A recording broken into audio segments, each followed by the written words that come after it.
Welcome to the Innovation Conversation, a podcast about innovators, both in business and real life. Hosted by myself, Ricardo Pascual, and Harry McDonough. Today's episode is sponsored by Hyperskill. Hyperskill is a learning and training platform that enables people from all over the world to learn new tech skills. If you're looking to learn new tech skills, this is a platform to choose. You can find out more about them on hyperskill.org. And today with Alexander Piskunov for a follow-up on our conversation about anything and everything to do with investment and startups. Hi, and welcome to another episode of the Innovation Conversation. Today we're joined again by Alexander Piskunov for our second show, I guess. And we kind of wanted to invite Alexander. Alexander, thank you so much for joining us again. Me and Harry still feel there's a lot of stuff to talk about. So because you are the first investor we have on the show, we kind of want to go through the basics of how to actually get investment, not necessarily from you, but from investors all over the world. So we kind of wanted to do on this episode is to ask you about literally the basics, like how to build a nice business plan, how to build a pitch deck, because there's a lot of information out there. And for the first time, entrepreneur is actually quite hard to get started. So let's get started with the basics. Pitch deck, how do you build a pitch deck, and how to get started. Okay, Ricardo, Harry, thanks for inviting me for the second time. Glad to be here. So to jump into your question, honestly, I would not say that there is an ideal way to build a pitch deck, right? It depends on many things, namely the geography in which you as a startup are fundraising, because in certain geographies, like for example in Silicon Valley, your ability to commercialize would be available much more than if you were fundraising in a bunch of emerging markets, like for example in South Korea or in Russia or in Latin America, where it's much more important for entrepreneurs normally to distinguish themselves even at an early stage by displaying greater ability for delivering the innovative technological edge. Right. Mm-hmm. Or, another meaningful differentiation point could be depending on the stage at which your startup is in, because obviously, at an earlier stage, there are not as many financial results to speak of. So normally when you are fundraising, you would focus on your vision of future growth as an entrepreneur, mm-hmm. Your existing traction, the technological advantage brought by your product, and similar things. While at the later stages, so in the VC terminology, maybe at Series A or Series B, then you can focus on the unit economics, right? So when there are not as many financial metrics to speak of yet, but you had some sales, you had some investors, and you can try and project them into the future with some degree of certainty. And then at the later stages, so by Series B and beyond, then you can actually review, your financial statements. You can make predictions which are more likely to be accurate. You can talk about a great volume of your clients and, how long have they been using your product, what is their feedback, and things like that, which is obviously not possible when you're just an early stage company. But then again, there are distinctions even at the later stages, because, for example, if you're a deep tech company, then the likelihood is only by Series B or sometimes even beyond have you actually managed to secure enough financing to properly go through all the R&D that you need to get done to obtain the necessary patents to actually begin the very early sales. While if you look at, for example, the fintech platforms or ride sharing or micromobility or marketplaces, and by Series B, they are more likely to be very, very big companies. So, taking all of it aside, I would say that definitely, even though there is no ideal ways to build a pitch deck, it's very, very important for you as an entrepreneur to avoid all the technical jargon that there could be, because the likelihood is, the person who is sitting on the other side of you in the negotiation, he might not be a specialist investor.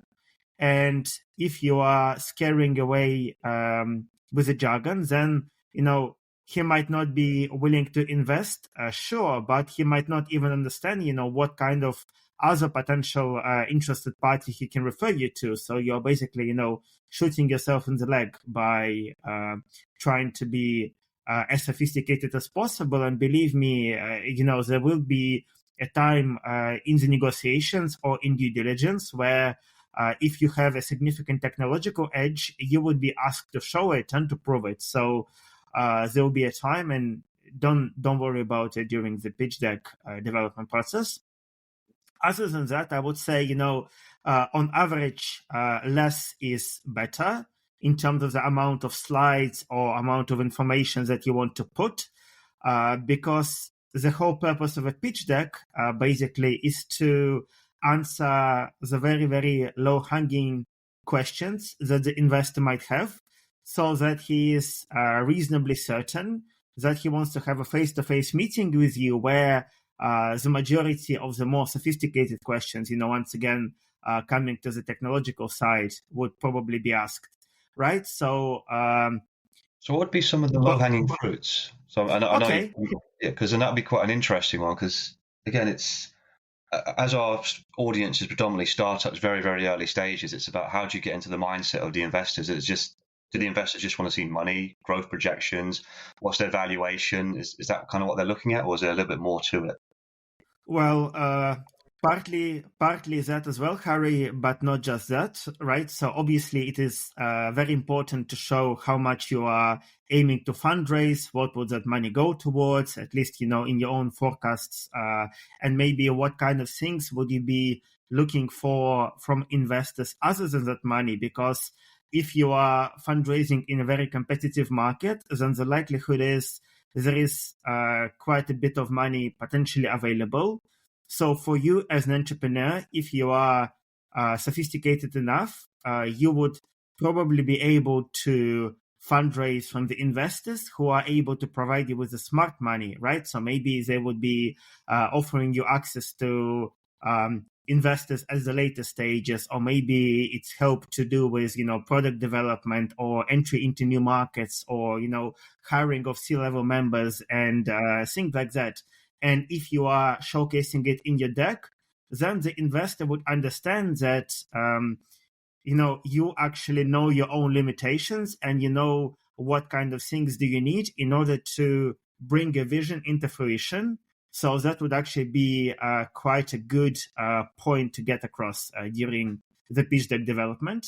But other than that, I would say that there are still many other things that you need to consider. For example, it's very important for you to showcase, what kind of problems already exist on the market in which you are trying to build your new product or service center, right? So what kind of solutions there are, why are they inefficient? So maybe they're too expensive, maybe they take too long to deliver, maybe, they are great, but they are aimed at a slightly different demographic or, a geographical market. And as a result, you have an opportunity to find your own niche within the bigger market. And obviously, then you can go on talking in more detail about your own product, right? So speaking about, what kind of features does it have? What is a USP, so the unique selling point? What would be, the technological edge? Maybe if you already have a demo of that product, or some screenshots, it will be a good opportunity to share them, so that there is an opportunity to see it from the inside as well. Or and then talk more about the market, right? So the usual case for entrepreneurs that I've seen to be successful is to talk about the market twofold. So first of all, focus on the market within a single geographical region, let's say, for example, the UK or the States or Singapore, and then talk about the market in global terms, right? So by focusing on one market, you will be able to show the investor that the exact locale from which you are starting. But then the global market is also huge and it's growing, and there is potential for you to expand overseas as well. And when you're talking about the market, it's also very important to not just list the statistics, but also to explain, why exactly would the market be growing at the rate that it will. and similar things, right? And when you are listing the statistics, it's obviously also quite important to showcase the resources from which you have obtained the data from, right? So maybe it is a report by a consulting firm, maybe it's research that has been done by the government or similar sources. And even though nobody might even have a look at it, it's still important to have access to it and to showcase it, just in case some questions might get asked. Other than that, obviously, it's also very, very important to showcase how exactly are you different from your competition, right? Mm-hmm. And while, for example, when you're talking about the market and its current pain points, you are describing your competition very generally.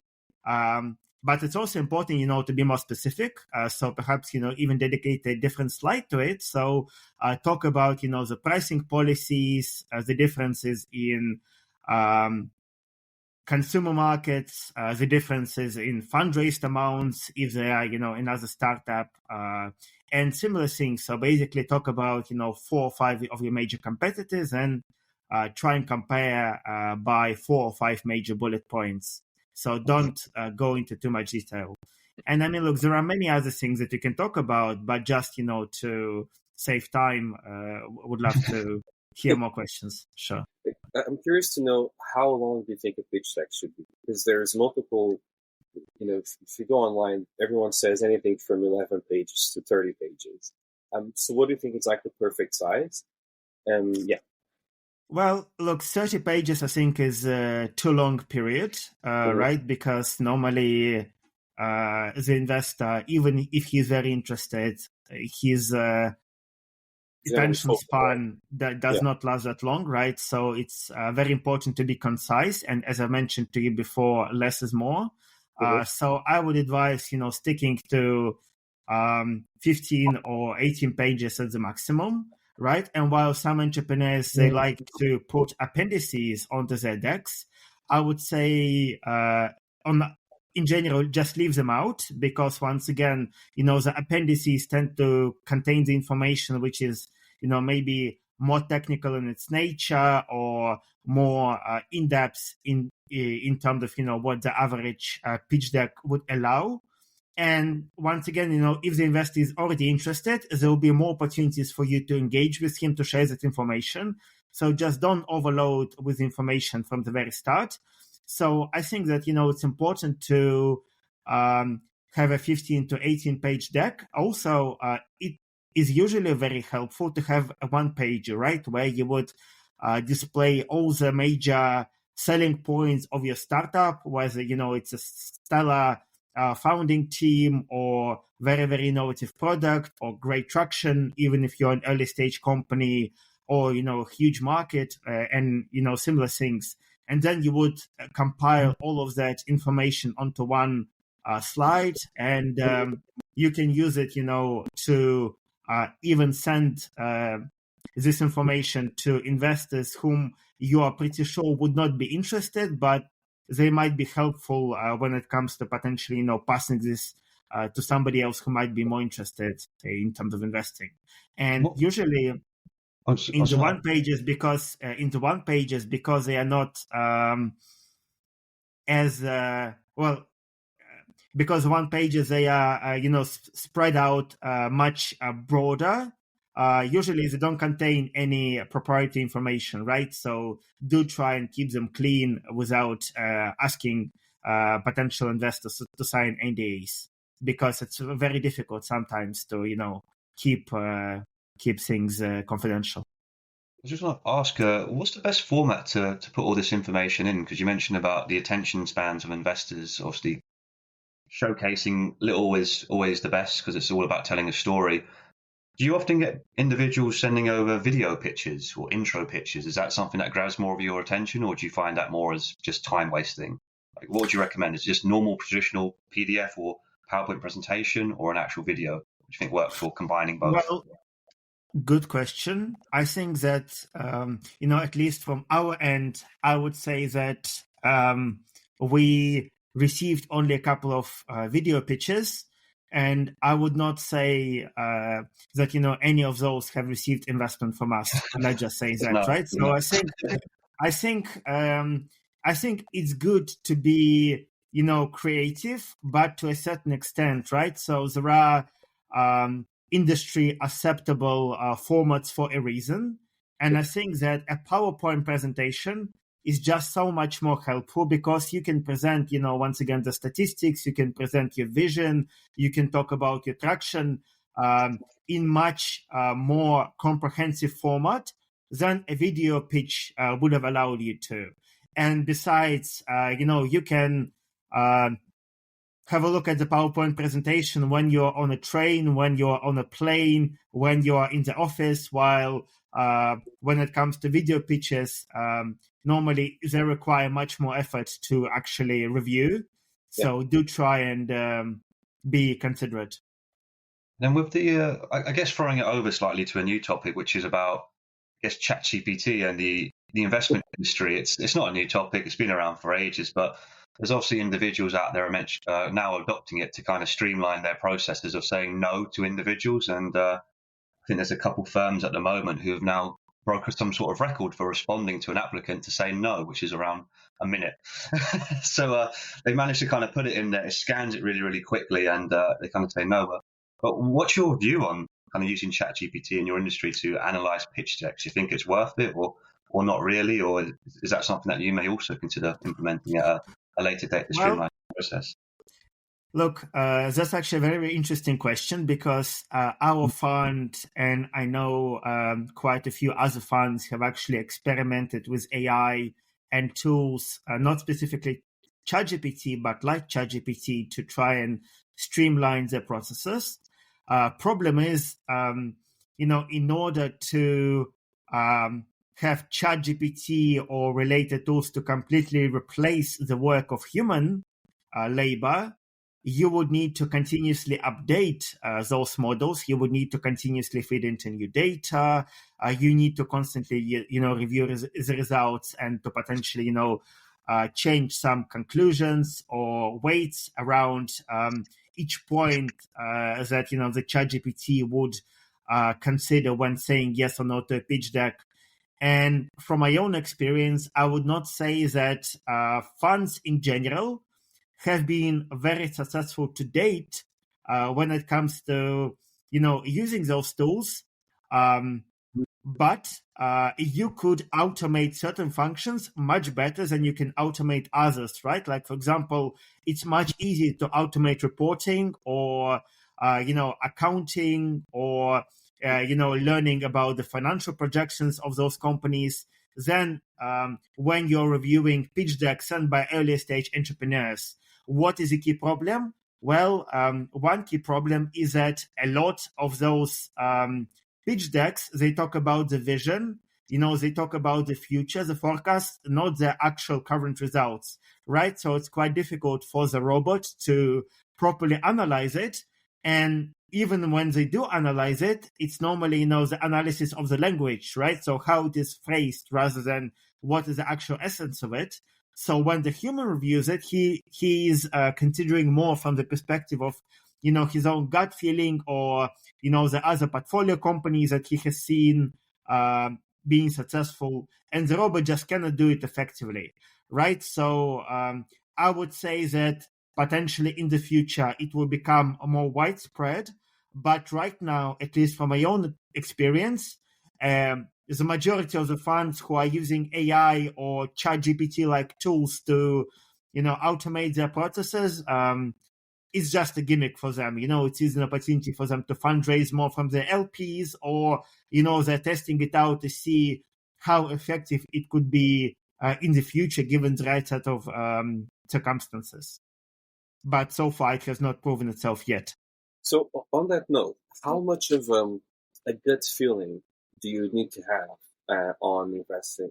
Like when you find a company and you think, you know what, this is such a crazy idea. The financials look stable, but I have a gut feeling we'll be successful. How much does that play a role in your investment decision or everyone's investment decision? Well, is it a big thing or not so much? if the if the financials look stable, then for example, for an early stage company, it's not a bad thing, right? Because you would not want, for example, the costs to overrun massively, right? Mhm.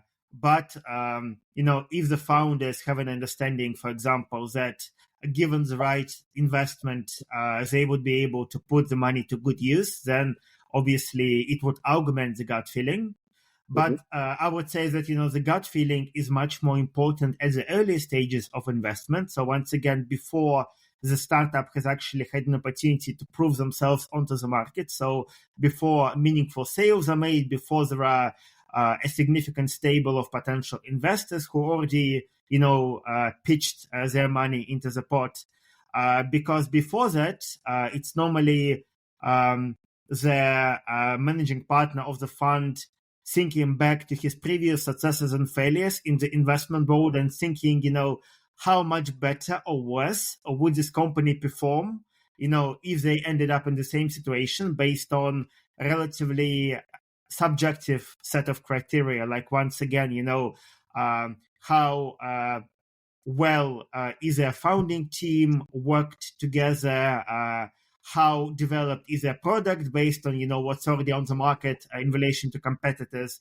And sometimes because those information is not in the public domain, it is very difficult to obtain it just by reading the reports, or just by reading news or looking at video pitches and things like that. So it's much more about the gut feeling. But at later stages, it's gut feeling plus the financials. So I would not say that gut feeling ever stops being important, but it is just complemented by additional means of potentially negating or minimizing the red flags that could be. What about the story? Because when we watch like Dragon's Den or Shark Tank, sometimes they have this really really sad story, and they say, "Oh, I had a house fire and I lost everything, and that's why I created this amazing fire extinguisher, so no one else goes through the same problem." How important and how relevant is to have that type of passionate story when you're building a company? Like, does that actually play a role? And do investors look at it? You know what? I believe in this person. They might not pick at every box in terms of experience, but I believe in their story. I believe in their passion to build this, and they will learn quickly. Or that really doesn't play a role at all. Well, Ricardo, not to disappoint you, but Dragon's Den is reality TV, obviously very staged. And, they do pick the entrepreneurs who sometimes spin out the craziest stories. Mm-hmm. But to answer your question, I would definitely say that, having the right story is important. How initially you came up with this idea. Have you felt the pains felt by your client, by yourself? How are you planning to scale it into the future? Once again, what kind of support do you need from your partners or investors? And how are you planning to make it into an international success? But once again, the story, just like the pitch deck, they need to change slightly with each potential counterparty whom you're dealing with, right? Because when you're, for example, fundraising from a family office, they are interested in a different story than when you're fundraising from a corporation, right? Because they have different appetites to risk. They have, different objectives when it comes to the integration of technology or, the financial returns. And as a result, you would need to be showcasing different things or putting weight on different pain points when you're spinning the story. So don't just, have a single jack of all trades story and be convinced that it works every time.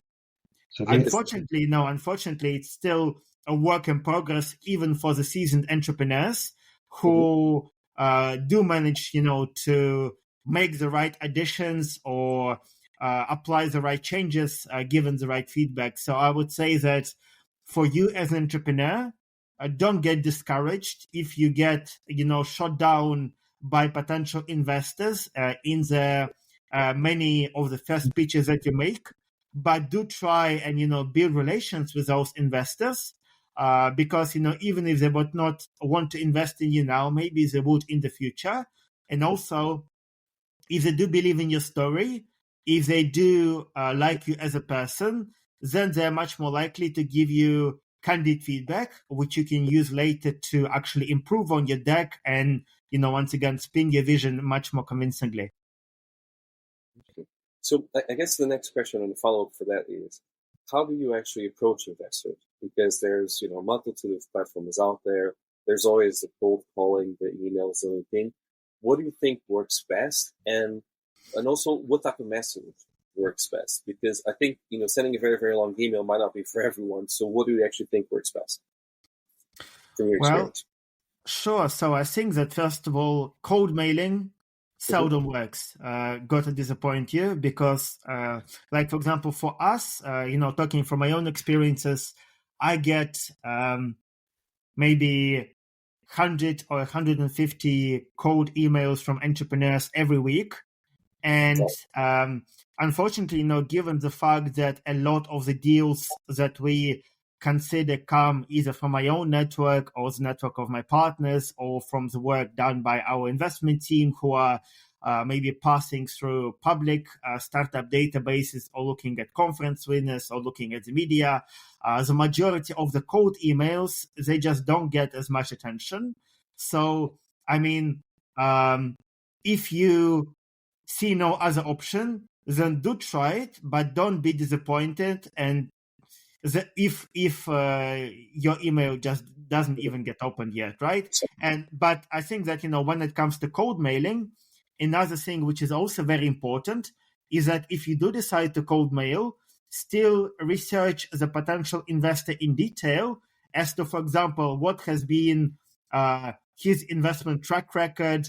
Has he had any prior successes in the field, which is similar to what your company is doing? What kind of investment philosophy he has? What kind of smart money he can potentially provide to your company in particular, rather than just, you having a biotech company and then cold emailing a fintech investor just because he has the money, right? Which what some people do. So that doesn't work at all. I would say that, obviously the most labor intensive, but also the most effective way is to do it through warm introductions, right? So maybe you worked at a big corporation before you've decided to launch your own company. Maybe you've had an opportunity to engage with top decision makers at that company who might be interested in backing you as an angel investor, or maybe you attend a pitch day event at one of the major acceleration programs or at some kind of, startup fail nights or something. And then sometimes, angel investors or VC funds or scouts can come along and listen to your pitch and maybe potentially pass it on to somebody else. So I think that when it comes to the big ecosystems, like, for example, London or Silicon Valley or Singapore or, a few others, the entrepreneurs there, they do have a big advantage when it comes to the multitude of events or other options which the entrepreneurs can get access to refine their pitch decks, to give them access to many, many different kinds of investors, to, understand better how to spin the story and basically become much better at fundraising and business development as a process. Interesting, because I think that's something we all startups kind of struggle, is how to build those networks. So then the follow-up question to that is, how do you get started in the process of building a network? I mean, what's the best way to go about this? You mentioned going to events, you mentioned cold emails are not that responsive, but if you're brand new to the industry, you don't have any connections, let's say you're just a student out of uni, how do you even get started? Because it is a very scary process, isn't it? First to find the right individuals, but then to actually engage in a conversation. So what are like the tips and tricks you would give for someone just fresh out of uni? Well, sure, Ricardo. So look, there are universities and there are universities, right? Like in the UK, for example, you have Oxbridge, you have Imperial and UCL, which have their own programs for the support of student entrepreneurship. And that support is normally given out through grants or through university accelerators, or occasionally some professors might even want to step in as angel investors. Unfortunately, in the UK, this is not as commonplace as it is in the United States, where there is more money available, where those programs have operated for much longer. And as a result, they have greater access to commercial partnerships, to international networks, which they can provide their alumni and existing students who are entrepreneurs. So definitely, do research what your university can provide for you if you're just a student, if you're still a student. I would say that it's also quite important, especially if you have not been an entrepreneur before, to understand, your own strengths and limitations. So, for example, if you are a great tech guy, you have built, or you're planning to build a very innovative product, but you don't really know how to commercialize it, how to fundraise through it, how to do, effective pitch decks, or once again, how to showcase a vision which you believe would be, the winning vision, then sometimes, and often case, it is very, very important to bring the right co-founders along who might be stepping in as a CEO or, as a CFO at later stages, and, wear the hats which you cannot wear as effectively. And sometimes it is also an opportunity to go through an acceleration program, perhaps, where the beginner entrepreneurs would be able to better understand, once again, how to fundraise, how to do business development, how to, build effective teams, and basically get better at the very early stage beginner processes, like even, where best to legally locate your company, how to write proper term sheets when you're negotiating with investors, and similar aspects of doing business, which, it's better to learn from the accelerator program than to feel it on your own skin when things have already went wrong. But actually, there are a multitude of options available. Like, once again, support given by universities, accelerator programs, maybe even incubators or venture studios who are much more labor intensive, in that, they're much more willing to give you greater money, even at an early stage, and give you access to resources which are often case, R&D or engineers or, salespeople or product development support. But at the same time, they're taking a much greater chunk of equity than a traditional angel investor or accelerator program would.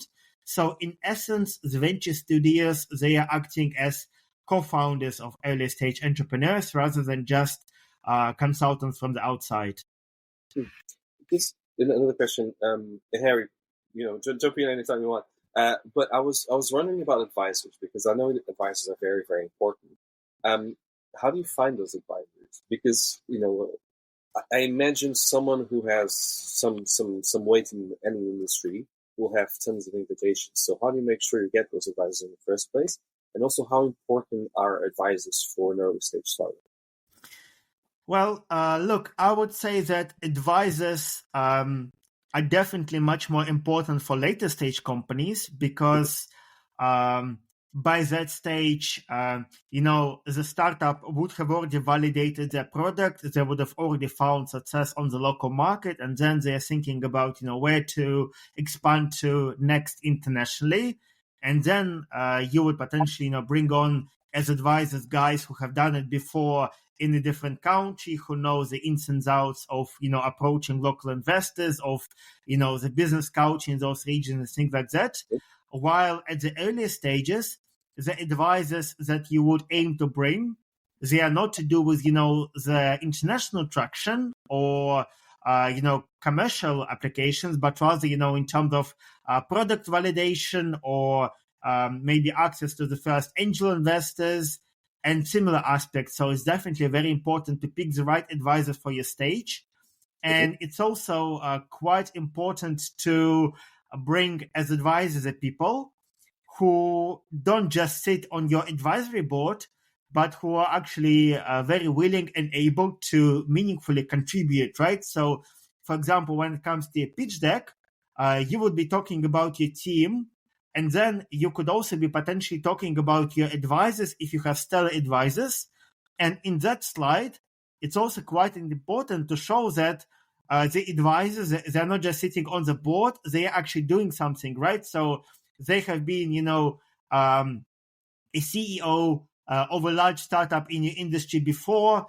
They know how it's done. They've made their own share of successes and failures, and now they're here to basically help you avoid the mistakes by doing so and so, by giving you better access to commercial partnerships or product development or things like that, rather than just saying that they're advisor and that's it. So do showcase how exactly they're engaging.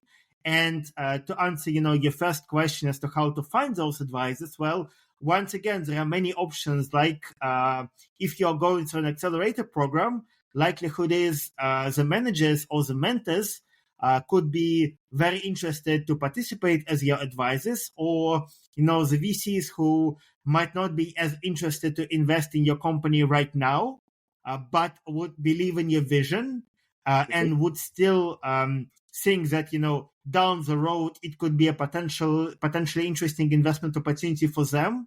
They might be interested to advise you now to make sure that there is a great likelihood that you would reach a stage eventually, or once again approach your colleagues who have done it before, or do cold mails if nothing else works. There are many ways. Yeah, I'll say there's a good example out there. I know Alexander's favorite, which is Cambridge Judge Business School. I think 2 months ago, they released their own advisor program. So they're kind of innovating again in the UK ecosystem. And what they've done is, because they've been so successful with a lot of their spin-outs, especially in deep tech, AI, and again moving down that approach, they've pretty much worked with all of the big businesses situated around Cambridge and their local ecosystems, and essentially brought them all together into one platform where the students who come through their programs actually have the opportunity to talk with the board of directors, the main CEOs and stuff, who would actually sit there and discuss with them maybe 1 or 2 hours a month. That's quite a good initiative that they've put in place, but it's worth checking out that if anybody's interested in exploring the ecosystem a bit more, because there was quite a lengthy article that was published 2.5 months ago. So it's a new thing, but it is very, very relevant to the UK ecosystem, because I think 2 points Alexander mentioned is, one, what they found with an independent report lately is any academic business that spins out of university often has one of the highest fail rates, because it's very difficult for them to move towards commercialization. And again, as part of my role where I work, it's always been pointed out, how do you find ways in which you can get very tech-orientated individuals to actually talk with individuals from business schools who do their masters in commercialization or business planning? I guess the question for you, Alexander, would be, how do you see, let's say universities or accelerators combining in some sense, one who's got a lot of tech and orientation and PhD students combined with someone who works more predominantly with business schools, and how can you see them kind of collaborating? That would be quite an interesting one, because I think the UK is just about exploring that angle. Well, look, I mean, once again, Harry, there are accelerators or incubators, and basically, the difference between accelerators and incubators is that incubators go at an even earlier stage, where the founder just has an idea, while at an accelerator stage, he has an idea, maybe an MVP, and then he wants to scale it.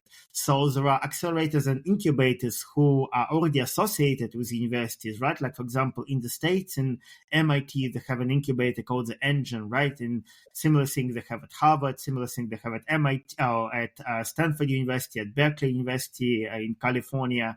In the UK, this practice is also present, but outside of UCL, Oxford, and Cambridge, and maybe 1 or 2 other universities, there are not as many clear-cut success stories. And even then, for accelerators and incubators, it takes a much longer time to prove themselves, right? To showcase that is their investment that they have made and the program that they have instituted is actually successful in helping the entrepreneurs to fundraise, to commercialize, to expand.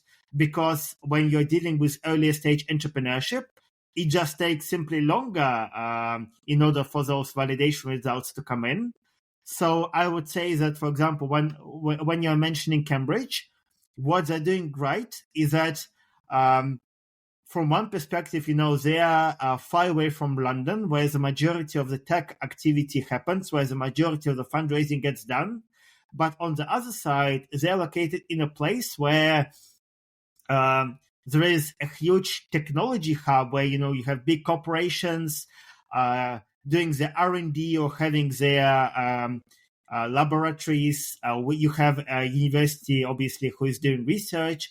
And then you have startups and alumni who maybe, left Microsoft or left Google and want to do something out on their own. And as a result, by being located in this relatively small melting pot, they're able to get the best of both worlds, the commercial corporate world and the academic world to, set up the right team, to get an early pilot or two with the corporation and, get a headway into the research and development and the building of an MVP, which is very important because if you're looking at early stage innovation, you would find that, unfortunately, for different reasons, the governments often don't understand how to approach early stage innovation.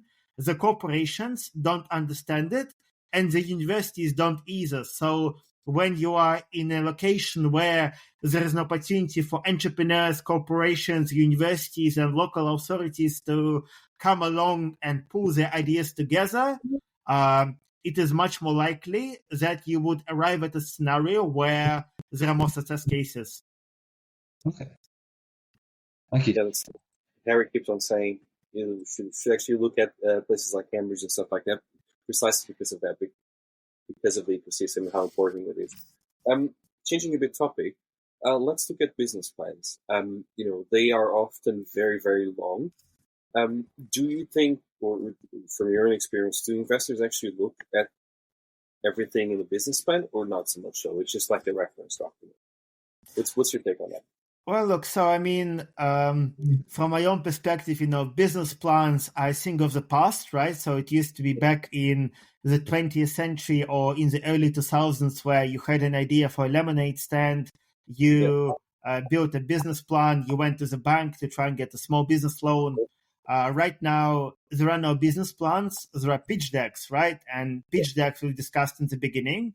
So if I were an entrepreneur, I would not consider doing a business plan. I would do a pitch deck, and then I would think about who, once again, is my counterparty on the other side of the table. So if they're an investor, what kind of thing are they interested in? Is there a client? What kind of aspects of the product or the technology should I pay the most attention to?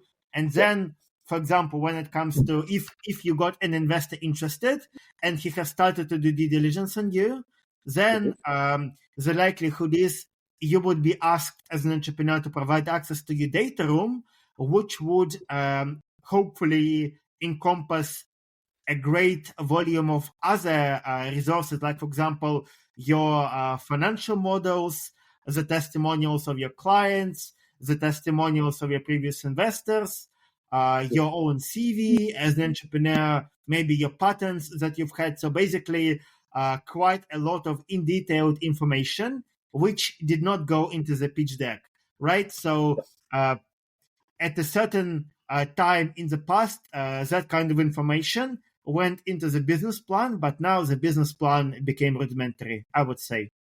Okay. What about the due diligence you do on the founder? What elements of it? Because the first episode we were talking about someone who actually flagged up as wanted by the FBI, which I thought was absolutely super interesting and fascinating. So what type of due diligence do you normally do on the founder itself? Well, look, so for example, as a late stage fund, we are talking to the clients, the corporate clients, for example, if the business is a B2B in its business model. We're talking to the corporate clients of the company to see, why are they using the solution, or, maybe they were using the solution until recently, but then they switched to a competitor. We would aim to understand why. Maybe, there are red flags associated with that. We would talk to the previous investors of that company to see, why have they originally decided to invest? Are they happy? Would they be following on? So would they be, investing at the same stage as us? Because if not, then the likelihood is there could be something wrong with the startup that the entrepreneurs are not talking about. We would also be, once again, looking at the financial projections. We would be looking at the company's team to understand their ability to deliver. On the team side, it's very beneficial if the entrepreneurs have previously worked with each other before, especially in the startup world, and what has been their experience in the startup world. Did they make any meaningful exits in the similar field? What kind of lessons did they learn? And similar things also in terms of due diligence. It's quite important to for example, for us as a deep tech fund, to understand, whether the patterns that the company has, do they just claim to have those patterns, or do they actually have them? And are they actually in a meaningful area that is, important for the subsequent growth and development of that product? Or are they just in a related field, which is not as relevant? Also, if it's a deep tech company, it's a good thing, if the founders have a PhD, if they have a good citation index, the H index, and quite a bunch of other things. I mean, I can talk for 2 or 3 hours about that and not finish completely. No, thank you. That's quite interesting, because I think it's always relevant for companies just to know what to prepare and what will investors look at. Sure. That's it for me, Harry. Do you have any questions? I think that's most of it, really. Again, it was just around the startup journey. I think you gave a really good in detail chat in regards to the pitch decks, the business plans, kind of going over the ins and outs of how to actually get introductions from investors. I think that's the main thing that was around our side, especially from the conversations we have. It's how do I actually get these introductions? It's quite interesting to hear your view on, the emails don't really work, or good luck. But again, it's one of the reasons we put the startup events together. It's about building that community, bringing people together. Yes, there are loads of people who do it, and again, it's all about collaboration, because at the end of the day, you never know who you meet. And again, coming into a pre-COVID world, it's the face-to-face meeting is always better than an online pitch, because then you can actually get to know the individual. You really, really get to build that relationship, and again, you can kind of have your gut feeling. Is probably a bit easier to go through rather than reading an email and saying, it's interesting.